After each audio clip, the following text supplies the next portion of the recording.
back in 2011, you stated in a lecture that you intended, with your pursuits, to start the research of Book of Mormon, not end it. So how did it start in your mind? How did your Book of Mormon research start? Well, that's going back a long way. I was initially, my academic experience was going to be in electrical engineering. I'd had two brothers who had both got electrical engineering degrees during the Depression. And so I naturally followed. I mean, I didn't know anything else. As a matter of fact, my one brother had his first job after graduating from Utah State at Logan. It was at Pearl Harbor, and he was there on December 7th.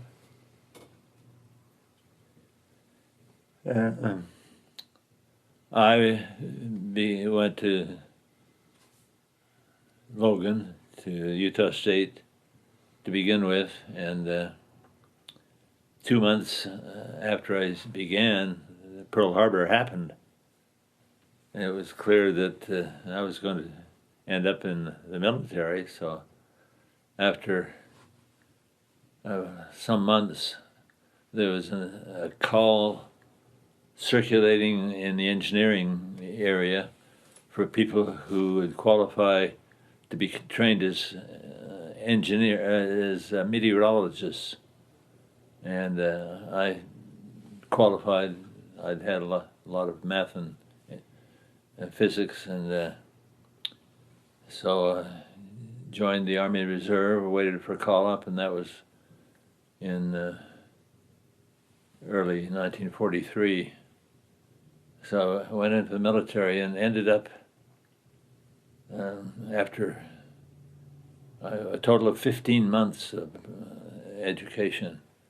The last 9 months was at Caltech, and from which I eventually received a master's degree on the basis of the training.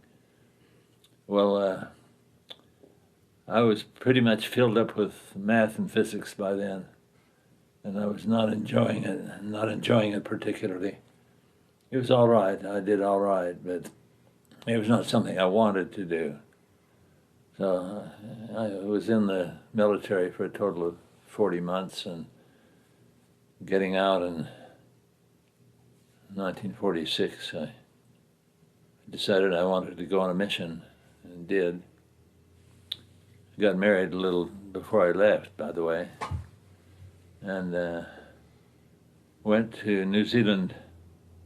It was assigned by the mission president, who happened to be from my ward in Smithfield, to go to the Cook Islands, where the church had just been introduced by a good Samoan member who lived there. So my companion and I, both of whom were veterans, spent 2 years in Rarotonga. While I was there, 1948, 1 year, the Kon-Tiki expedition was going on. The voyage, they were on the raft coming from Peru, and there was a ham radio operator on Rarotonga who was in touch with the boat, the raft, and I had been a ham radio operator myself, so I visited him a couple of times and was privileged to hear the people on the raft. That spurred a little interest in me, along with the myth among Latter-day Saints, especially the Polynesians, that Haygoth had drifted out into Polynesia. There's almost no basis for that, but they were hipped on it. So when I came home, I decided I'd go to BYU and study archaeology.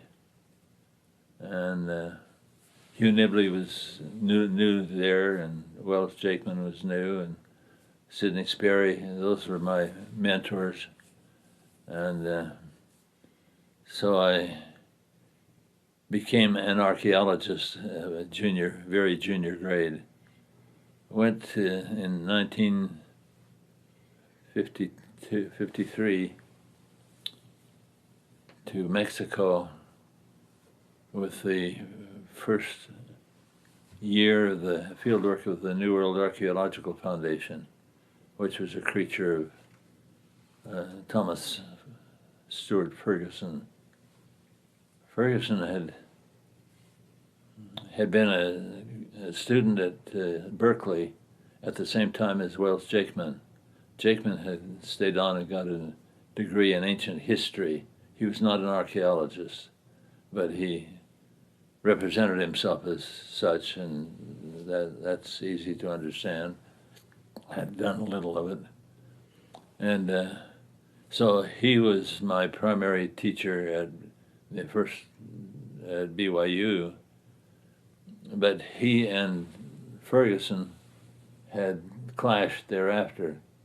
They were both kind of sure that they were right on interpreting the Book of Mormon in historical terms. And so Ferguson went on and rather brashly got some famous archaeologists, a professor at Harvard, one at the American Museum of Natural History, and one at the Carnegie Institution. And they were truly the biggest men in Mesoamerican archaeology at that time. He got them to agree to back a foundation because from their point of view it was a way to get new money, and they were willing to bear the Mormon label if that was required, but it was cast as the foundation was cast as a scientific organization, nothing to do with the Book of Mormon. So Gareth Lowe was a fellow student with me at BYU at the time, and he and I went on that first year. Why did you guys decide to go to that specific area in Mexico? That was the idea of Ferguson and Milton Hunter. They had written a book, I think it was published in 1950, Archaeology in the Book of Mormon or something of that ilk.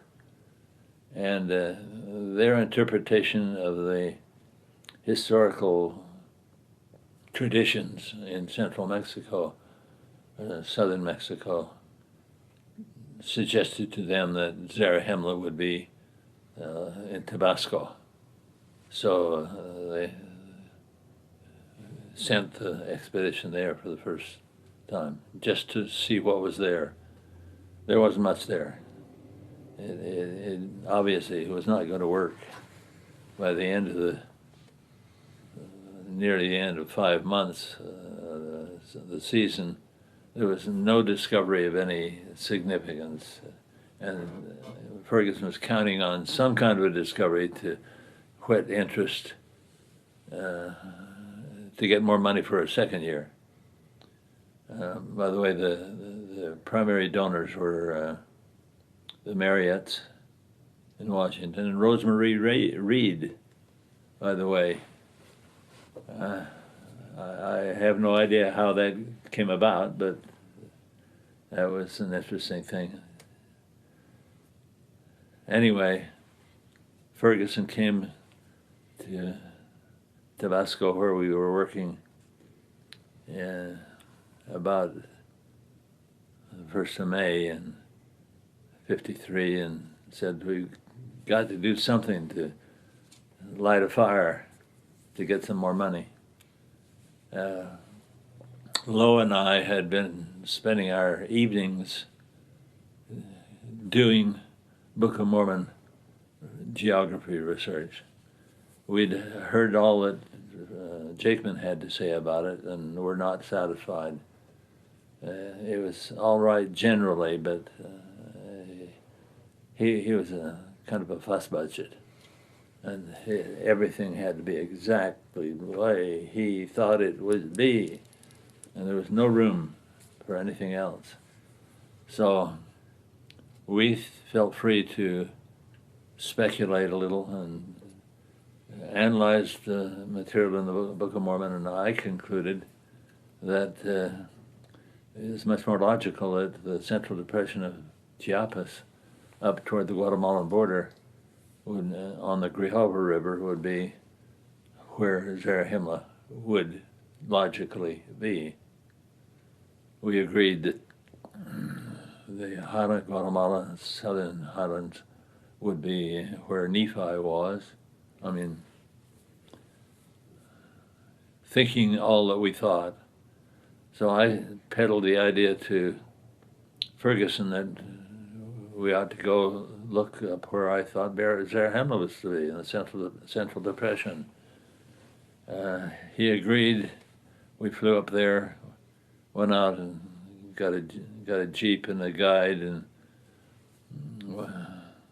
cruised around in that general area for 10 days.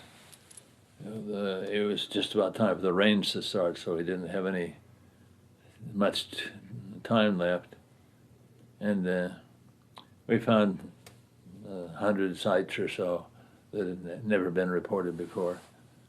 And actually, only one or two archaeologists had ever even been there. They had even looked, and they found a couple of obvious things, but late. Anyway, it became clear to me and to Ferguson that this was where the new work of the foundation should center. He went back to he had lived in California, the Bay Area. Went back to there and trudged to Salt Lake and peddled the idea to the church authorities that they ought to do something with this knowledge. And they did. They bought it. And so for the next 50 years, they funded the work of the foundation. It was not known, not widely known, and it was certainly not talked about by them. It was known among some Mexican archaeologists that that was the source of the funding, but it was done discreetly.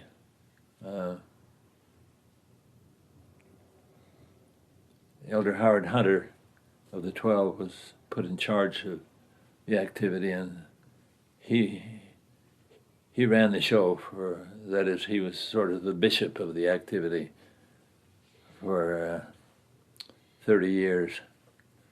He dealt with their problems, which were plenty, personal problems and so on. But most of their archaeologists were non-Mormon. But Lowe became the field director kind of by default. Eventually, when I got established at BYU years later, I was able to get an honorary doctorate for him from BYU. Everyone called him doctor anyway because he was such a big shot in Mexican archaeology, but we made it legitimate that way. Anyway, I had a kind of a hands-off role with that foundation for years. Brother Hunter consulted with me some. I wrote letters in.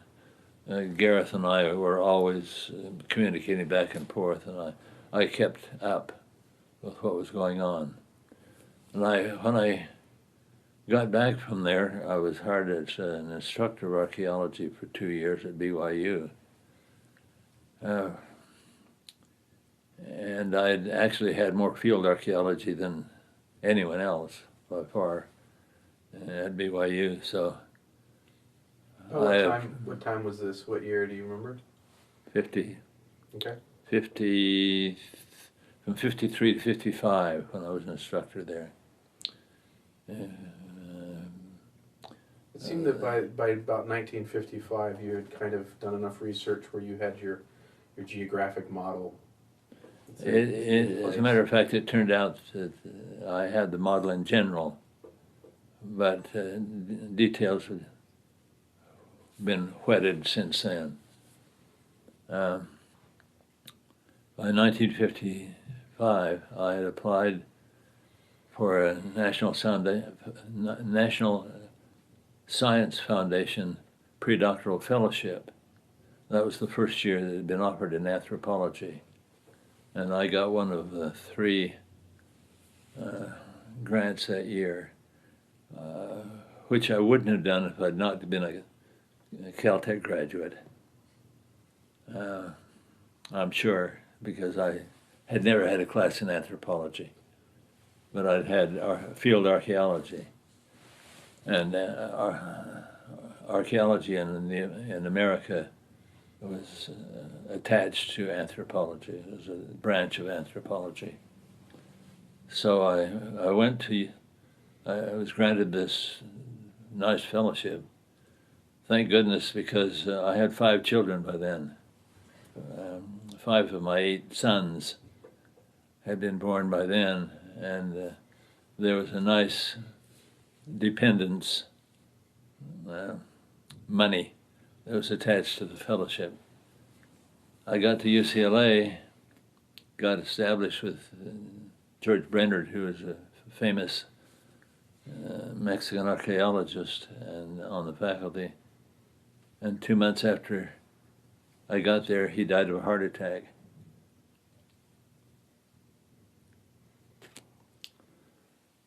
Well, that was a blow, to put it mildly. But what it did was to send me sideways into social anthropology, which has turned out to be a very much broader opportunity for my mental processing. And so actually I graduated with a PhD in social anthropology because they couldn't hire another archaeologist of eminence at that time. So when it came to a dissertation, my social anthropologist was a very broad thinker, and his concern was with social and cultural evolution up through from hunting, gathering, to farming, to industrialization. He is one of the few anthropologists who had dealt with modern people, not natives. And we agreed that I would try to find a place where there had been industrialization, that is, a major factory had been built that affected a farming community, and then to document the kinds of changes that were involved as part of social evolution. He was aware of Geneva Steel, and he was aware of American Fork, where there had been a study by Lowry Nelson, who was a rural sociologist at BYU, who'd studied American Fork in 1930. So we agreed, my advisor and me, his name is Walter Goldschmidt, that I go to American Fork and round it up. It happened that I moved into the same ward as Kirk's parents. How old were you then? I was on my mission, John. Oh, that's when right. you moved into the American Fork 14th Ward. Yeah. And I came home from my mission, went to visit with Orville Gunther, and he said, Kirk, you've got to go talk to this new guy that's moved into the ward, John Sorenson. Well, that was an interesting idea. Anyway, I did a study of American Fork as it had been affected by Geneva Steel. I made a comparison with what it was called a controlled comparison I took also a study of Santaquin, which had not been affected particularly by Geneva Steel. So the comparison of the two communities was my methodological key. So that's how I became an anthropologist in a more general sense than archaeology. But I still continued an interest in archaeology. How could I not after the experience I'd had? And but it was an avocation, not a vocation. So when I got out with a degree at UCLA, I had a hard time. By then I had, I think, 7 of my 8 boys, and I couldn't get a job that paid enough to support us. So I was looking pretty desperately, and I had a good friend at BYU that I'd known before when I was an instructor in archaeology. His name was Lyman Tyler. He was a historian whose interest was primarily American Indians in the West as an aspect of American history.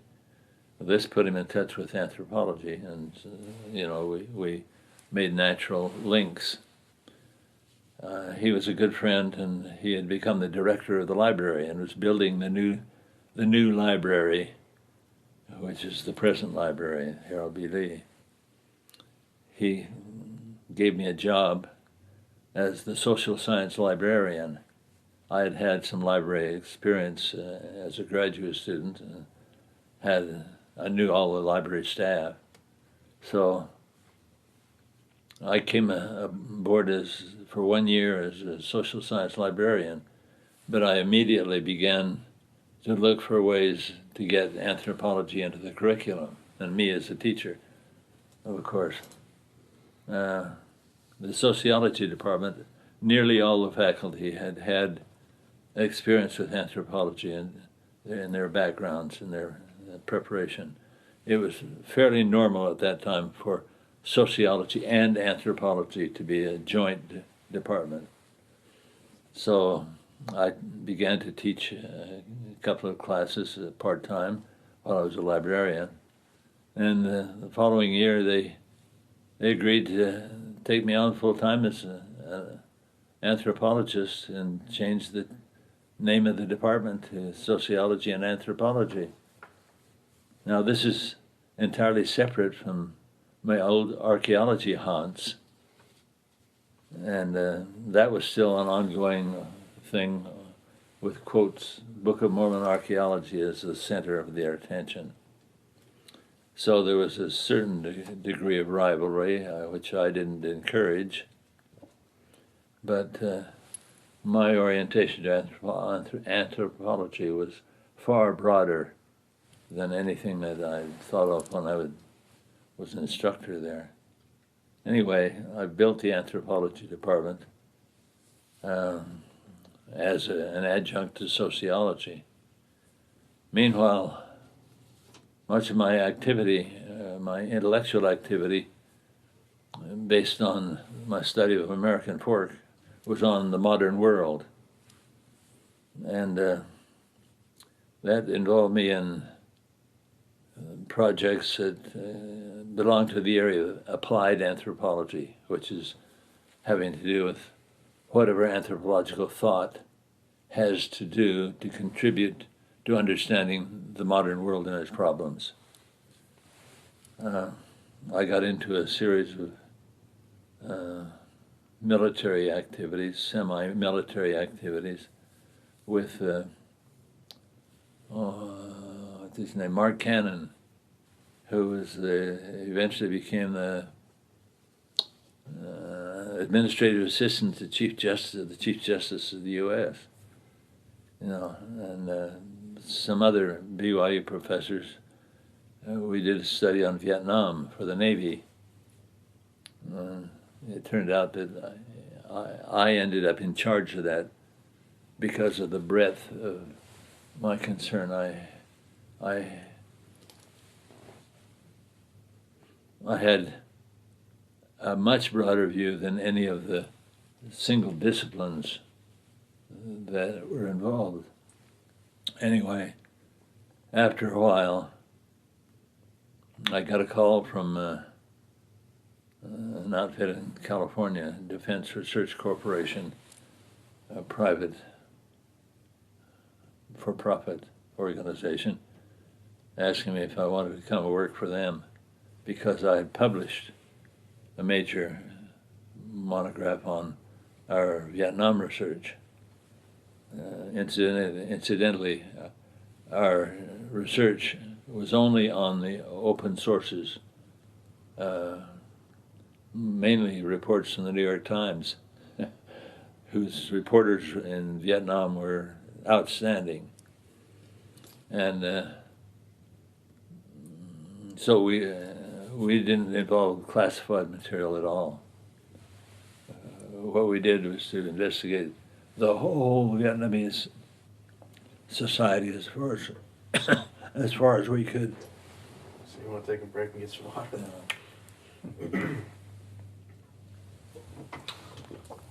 So you did this research in Vietnam. About what time period is this? This is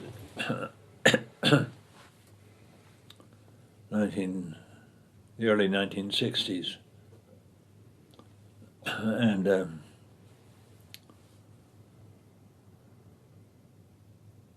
as a result of my publication, this outfit in California had begun to study the same sorts of insurgency that was going on in Vietnam, but in other parts of the world. And they were looking for somebody just like me. So I went to them, and this is a think tank. They were a mix of missile defense types, engineers, a couple of physicists. I was the first social scientist, and that was my charge, was to expand that area of their activity. There were a couple of economists and so on, but I was the chief social scientist. They paid very well, very well. 2.5 times what I'd been making at BYU. And they didn't want me to go back again. So I went first on leave for 1 year, but I couldn't go back. So I was there for 5 years. They changed the name, meanwhile, to General Research Corporation. That's about as general as you can get. But the bread and butter was missile defense gaming. Us and the Russians, and that was the main line. But they wanted to expand in civilian ways, if possible. So my first activity was urban insurgency. We asked the question, what if the rural guerrillas, as in Vietnam, had decided to lodge themselves in cities? And so I did a major study at first for a couple of years on case studies. Tehran, the Shah was still in power, but it wasn't long before he was gone. Caracas, Venezuela, Colombia, Guatemala City. And the question was, could the guerrillas lodge usefully in the city and not be routed out by police? What were the police capabilities? What were the key elements? The police station, power stations, and so on in the city. And I had some political science types and operations research types and we had a couple of colonels, one from the Marines and one from the Army, as employees, and so from that we went on to other studies. A major study on Vietnam, where our task was to criticize the military's plan for defending Vietnam by erecting defenses around every village, so that the guerrillas could not get at the people. And our task was to say, will this work? It obviously would not work. It was absurd, because we knew enough about Vietnam and our consultants and so on that they would have subverted all the measures that were in place that were purely military. And it was clear that Vietnam was a lost case anyway. Well, everybody's life experiences seem to inform our futures. How did this time period with general research inform? What it did was to lead me into the area of systems research. Systems research was, from our point of view, everything having to do with the societal setting. Everything. For example, we did a big study on urban transportation planning for housing and urban development. And the real question was, if you plan incremental improvements in subway systems, freeways, and so on, what do you get out of it? Does it work? But that included calculation of the social costs and benefits and political feasibility. If you planned it, could you bring it off? And so what this taught me was all about every society that we dealt with, every dimension. Regardless of time period? Well, depending on what information you could get. That was the only question. So what that has done is to lead me now, you see, in Mormons Codex, my latest book, to this totality of ancient life. And there are fragments, not as much as I would like, but there is what there is about social, political, warfare, economic aspects of the society. And so my general appreciation that allowed me to get where I am today could not have taken place without my experience in the think tank in California. I was there for 5 years, lusted to get back to academics, because otherwise it was a matter of running to Washington,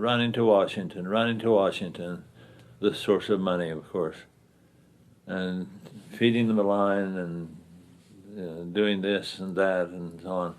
It was one complete round of activities.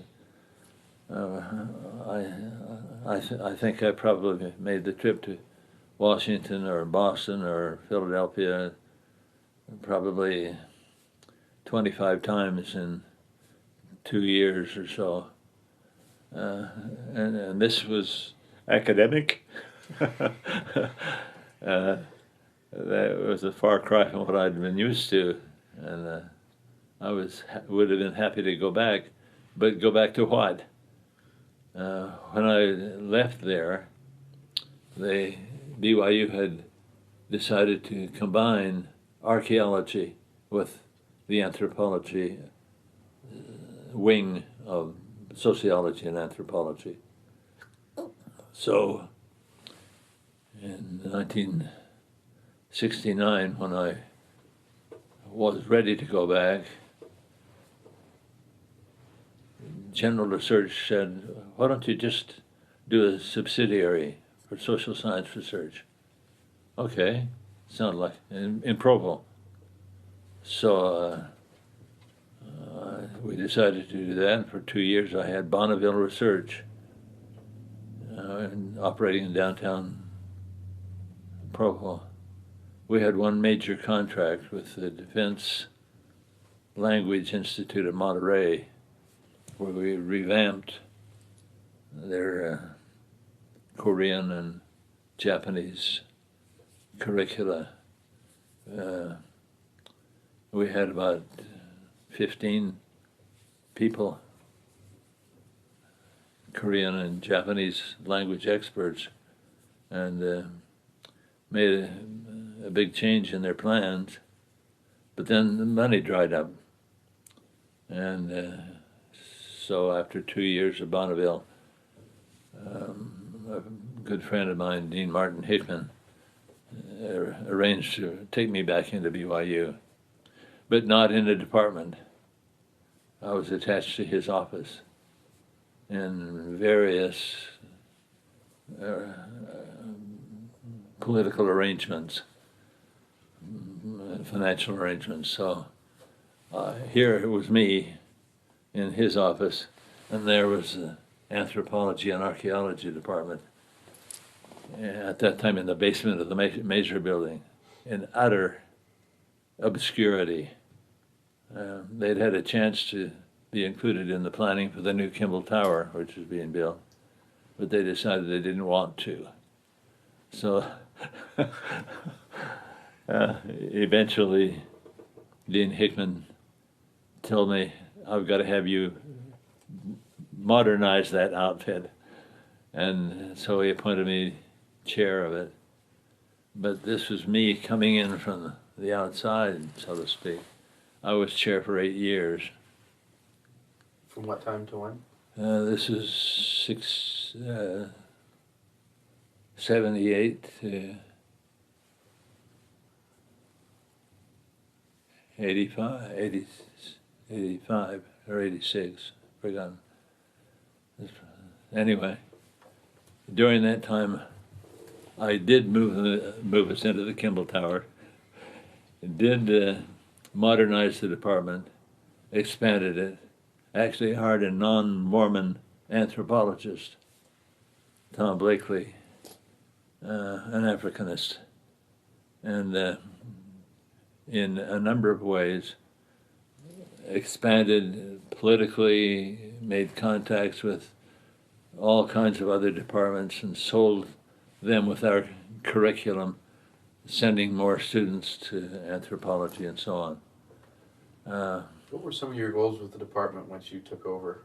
What's that? What were some of your goals with the department when you took over? To broaden it, to make it a genuine anthropology department, because the way it was, they're mostly archaeologists, and they had one anthropologist who's a British social anthropologist who's isolated from the American scene, and so it was really an archaeology department. In fact, not much changed from what it had been before, but somewhat. Anyway, breadth, we became a genuine anthropology department, and that's one leg of my legacy, that the anthropology department that's there now was initially conceived by me and was implemented at first by me. But in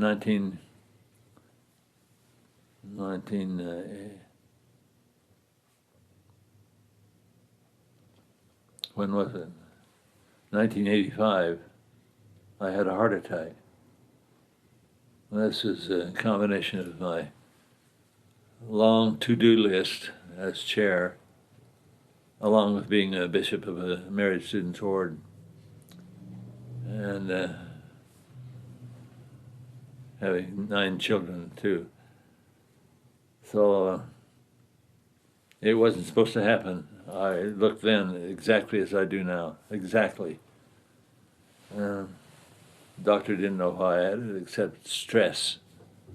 So I decided to quit. So I retired at age 62 the next year. Happy. Retirement is the best job there is. Well, back in 1980, you while at BYU, you did some work with Jack Welch. Yeah.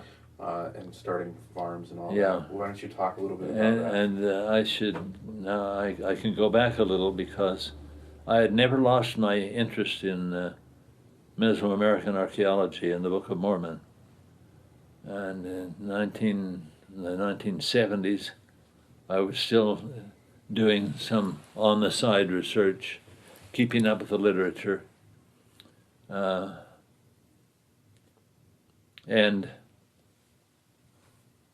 at some point, I've forgotten now when it was, 1976 perhaps, a friend of mine, David Palmer, a chemist from Chicago, is doing research for some big chemical company.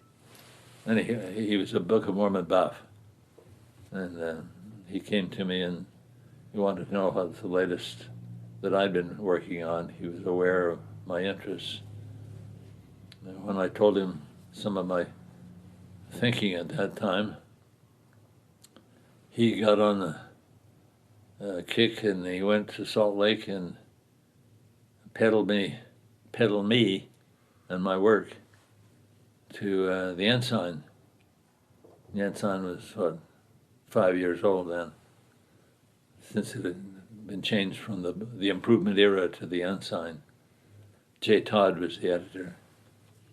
And Palmer said, "You got to listen to him. He has some very important things to say."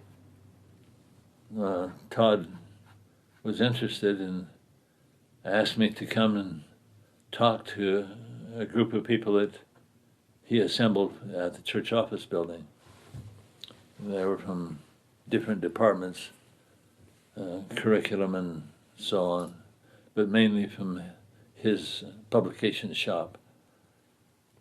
And I went up for like 3 months, once a week, and held a couple of hour meetings, peddled my thinking, which was fairly significant and advanced at that time. And at the end of it, I kind of worn out what I had to say. They said, "I've got to get this into the Ensign. I've got to get this into the Ensign. Can you write it up?" So I did. I wrote it up, and it was published, if you can use that term, by Xerox. And I gave away 1,500 copies of it, that material, to people who had heard about it from somebody who'd heard about it from somebody, and so on. Leonard Arrington bought copies, for example, for all his family because it was so new. What it turned out to be was my first book, the 1985 Ancient American Setting for the Book of Mormon. That's what I'd prepared to go into the Ensign. But the Ensign would not take it, could not take it, because it couldn't pass correlation. The reason it couldn't pass correlation was because Mr. Correlation was Roy Doxey. He had been president of the Eastern States Mission, which included the Hill Cumorah in New York. And he was damned if he was going to publish anything that,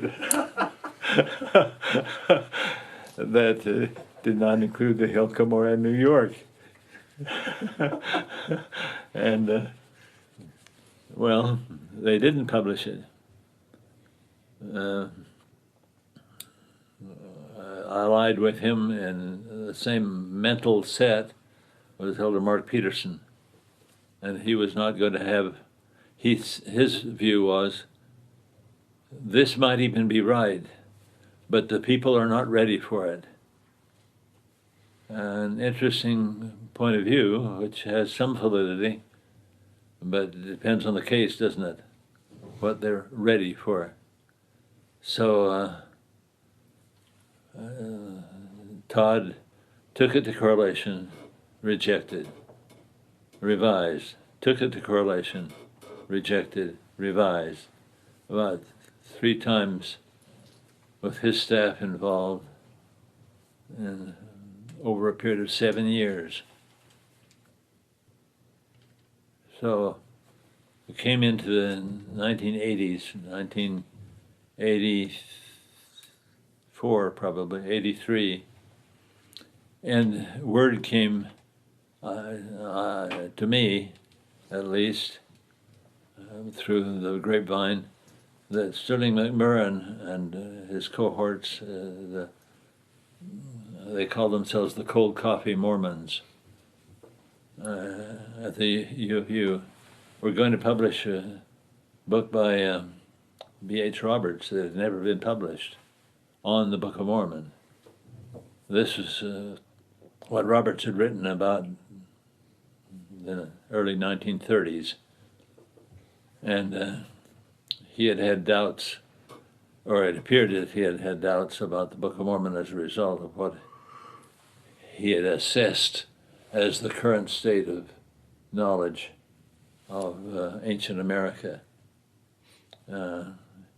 He did not lose his testimony, but he did decide he would not publish that at the time.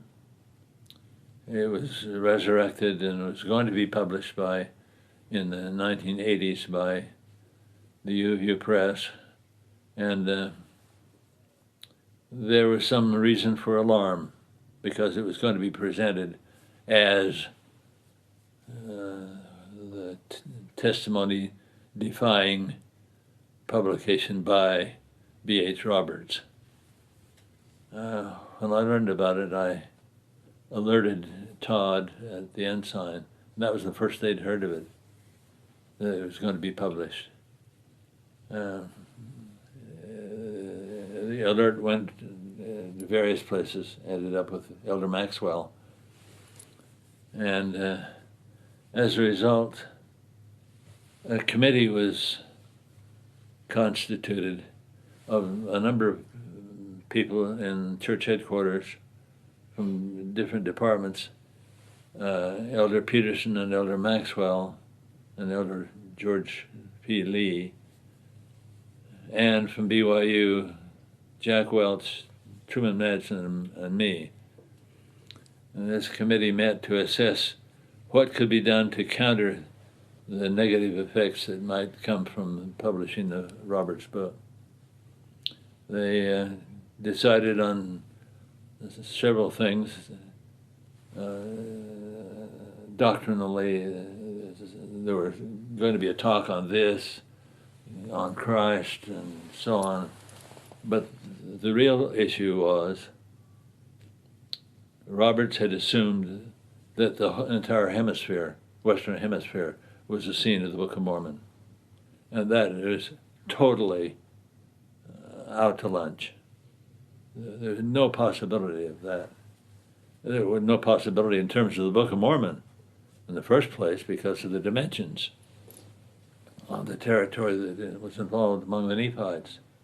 So the real question was, what can the church do to get over this point that the Book of Mormon territory had to be a restricted one, not the whole hemisphere? It was clear that Mesoamerica was the only possible scene. It was clear because that was the only civilization, the only place where books were written, where writing was common, and so on. So major cities and major wars were fought and the like. So the real question was, shall they publish me and my book or not, or some version? So the end result was I was directed to summarize some of my material in 2 articles for the Ensign, and they were published in 85. 84 in the Ensign, and they opened the door to the notion. Editorially, the point was made: the church is not saying that this is where it all took place, but the implication was that that could be, and it backed off from the hemispheric thing. So at the same time, Deseret Book was signaled it was okay to publish my book. Before that, they had turned it down because it wouldn't pass correlation. So the book came out in 85, and I think it had considerable influence among BYU LDS scholars on the Book of Mormon. And it's been in publication for over 30 years.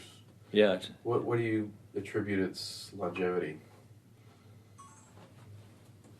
I couldn't say. Maybe it's because their Deseret Book just were lazy, didn't realize that they could get rid of it. I don't know. But in any case, it is a fairly unique book to be in print for 30 years. And 25,000 copies of it have been printed. So eventually, I wanted to get my broader view, my more advanced view, my fuller view that I had worked on in the subsequent years. So I decided to do this Mormons Codex.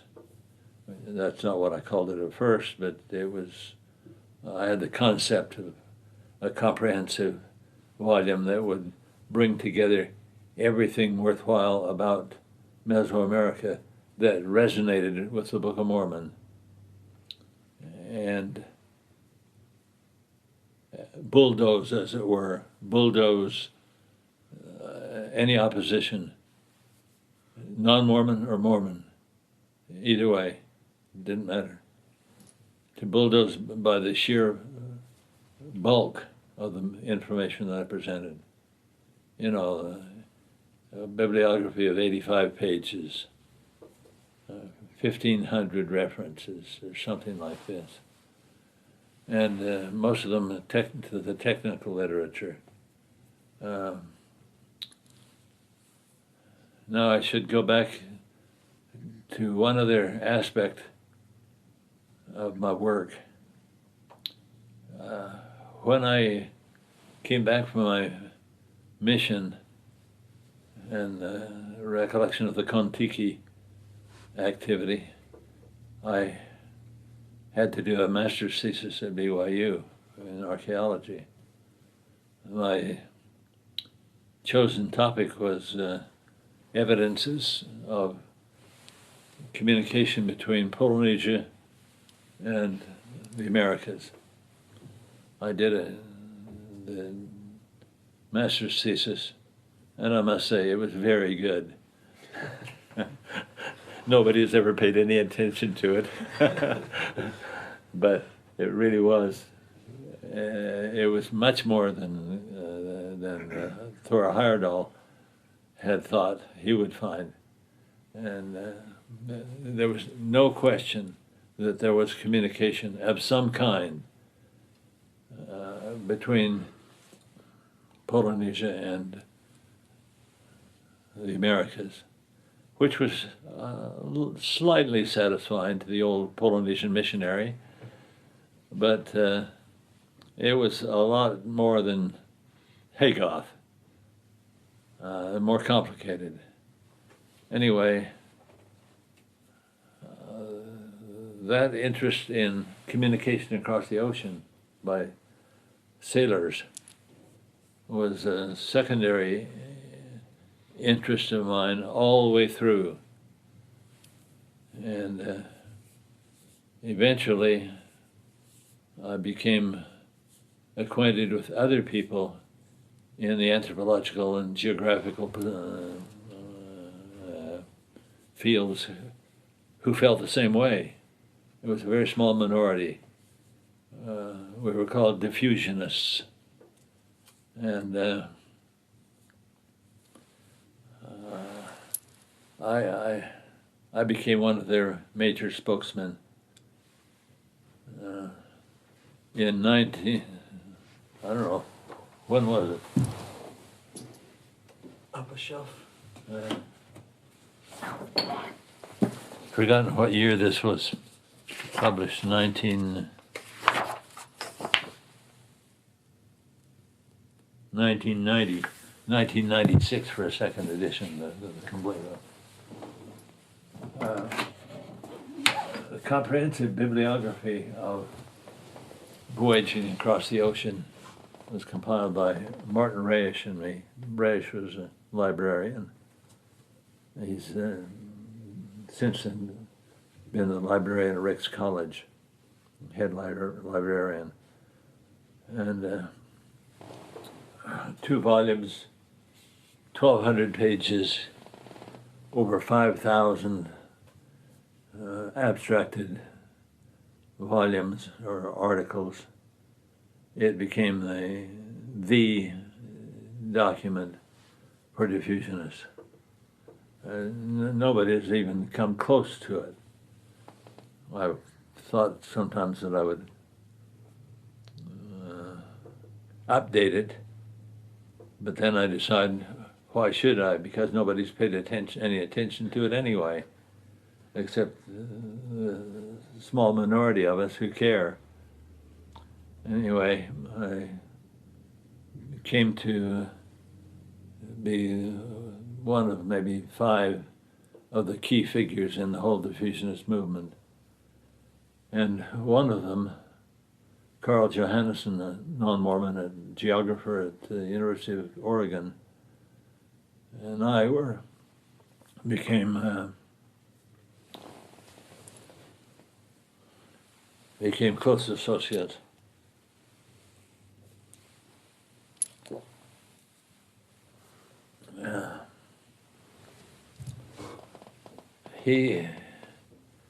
His big thing was plant geography, and he was an inveterate traveler.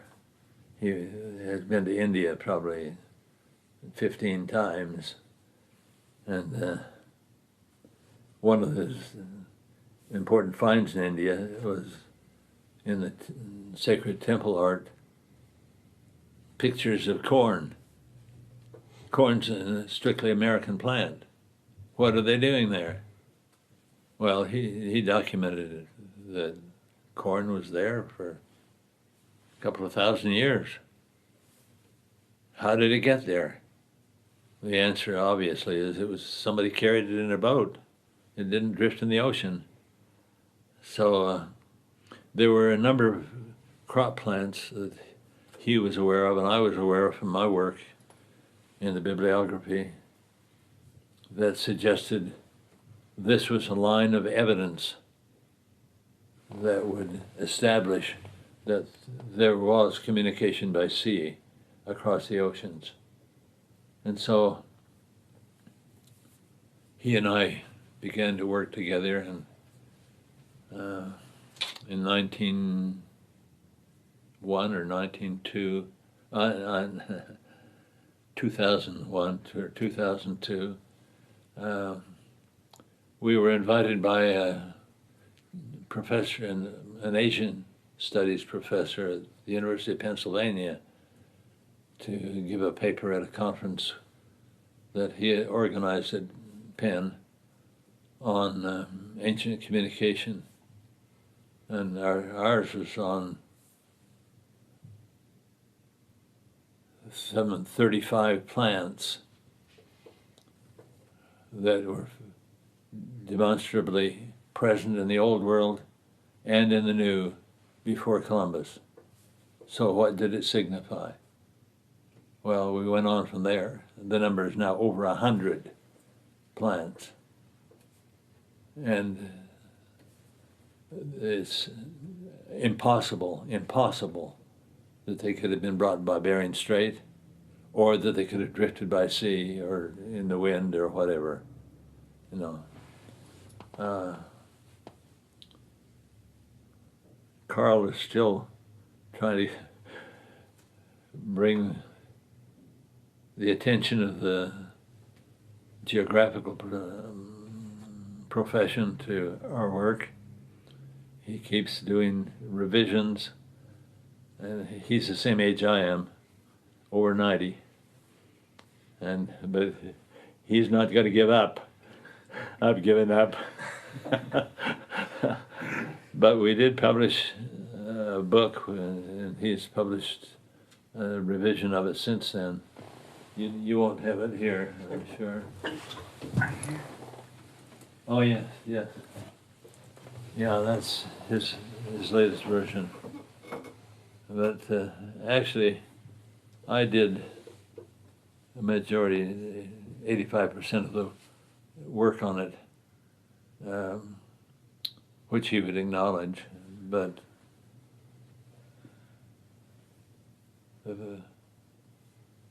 I thought when I started to do the work, I have to have a non-Mormon involved. And Carl is the obvious person. So we worked as a total team for 15 years, trying mostly in vain to attract the attention of the scholars, and with very limited results. Now this has to do, obviously, with the Book of Mormon, but not directly, no. Our work does not mention the Book of Mormon at all, but I still have a book on my computer that